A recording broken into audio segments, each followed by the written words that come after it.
Здравейте и добре дошли в канала. Днес е специален ден. Ден, в който аз трябва да се разделя с моя приятел мистер О'Нил, който е много важен за мен.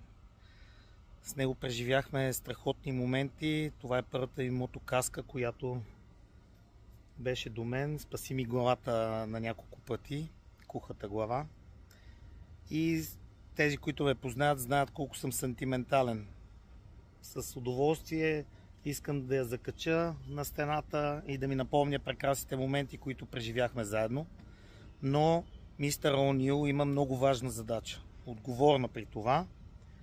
Трябва да отиде и да разказва прекрасните спомени, които имахме с него и километрите, които минахме, на един човек, с когото ви запознавам от известно време. Вие сте и чували, Генчо Атанасов, слепия моторист.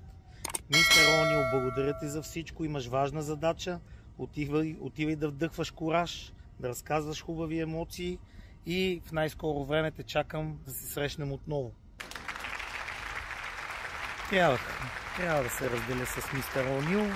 Необходимо е да ходи да помага. Щеше да ми е много радостно и да си го гледам, да си припомня хубавите моменти.